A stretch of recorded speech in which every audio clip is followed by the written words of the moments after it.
Hi, my name is Vlad, and welcome to my YouTube channel. What is knowledge? What distinguishes knowledge from opinion?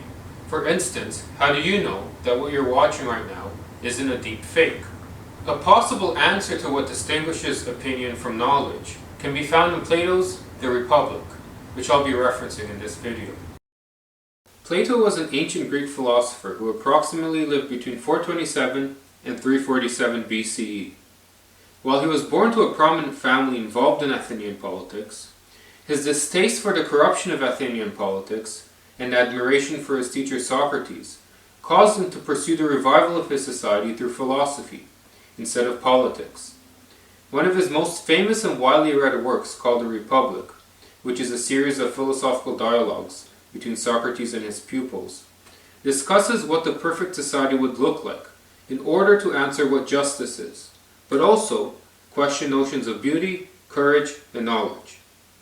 In part 7 of The Republic, Socrates contemplates the ideal kind of ruler that ought to rule over his perfect city, namely a philosopher king. One of the requirements of this philosopher king is to distinguish between two orders of reality, physical reality and intelligible reality. Moreover, this requirement is necessary in order to possess knowledge. Physical reality is characterized by images, reflections, shadows, and material objects. As a consequence of the changing and imperfect nature of the physical world, we can never possess a perfect understanding of concepts like beauty, justice, courage, and geometrical truths through sensory perception only. However, we can possess a perfect understanding of such concepts if we uncover their forms. A form is like a universal definition. For example, a cube is a three-dimensional entity with 6 square sides, and all the cubes in the world, despite their different colors, sizes, and materials, fit this universal definition. The forms can also be imagined as generic blueprints, so all the varied cubes in the world are representations of one generic blueprint of a cube. But for Plato, the forms are neither mere definitions nor blueprints. They are perfect, eternal, abstract objects which exist beyond the physical world in the intelligible world, and we come to know of them through rational thought.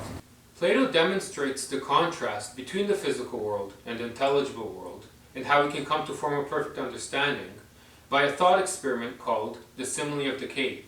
The simile is a central thought experiment in philosophy and has inspired many productions like The Matrix and the Netflix series 1899. Plato wants us to imagine a cave, deep underground, with a wide entrance.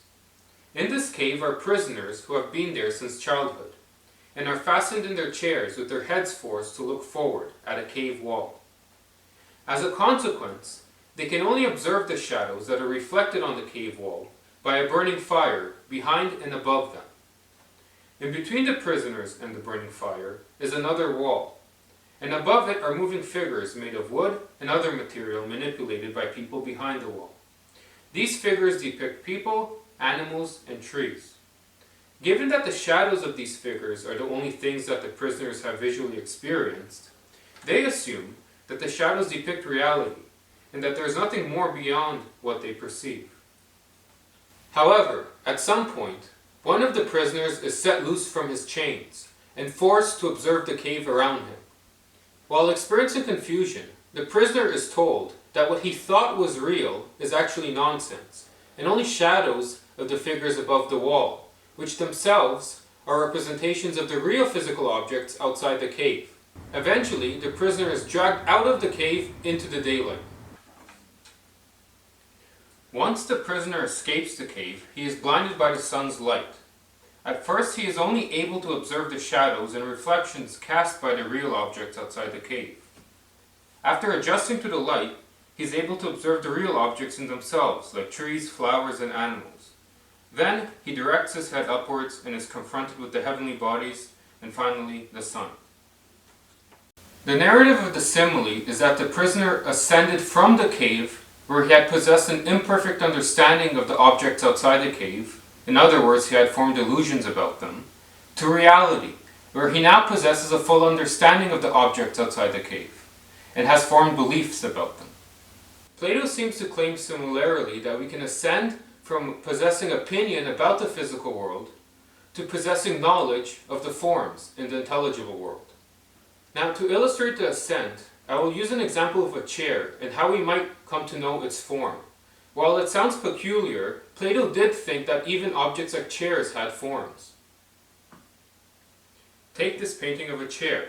If we attempt at forming a definition, we can describe it as an object with 4 legs, with a backrest, is colored red and blue, and it seems to keep balloons from ascending.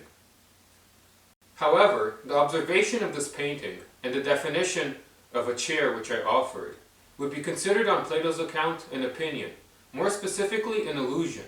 While some of the descriptions are vaguely true, it is far removed from what a chair is practically, and even further removed from its form. 2 reasons are: 1, the painting is 2-dimensional, and 2, we can only perceive the painting from one focal point.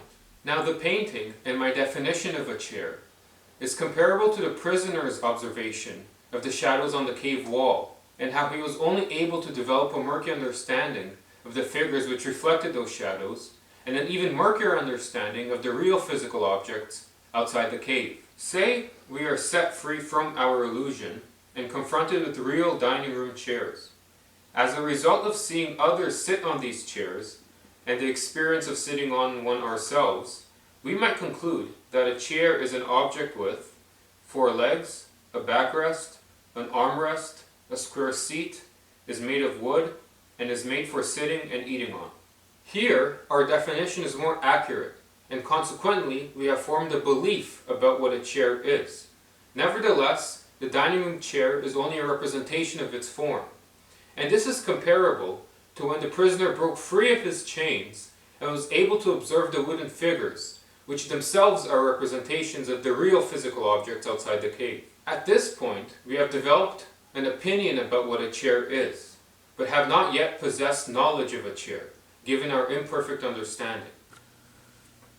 Now, let's say we start to observe other chairs, and come to notice that they're objects that have 4 legs and a backrest, but don't have armrests.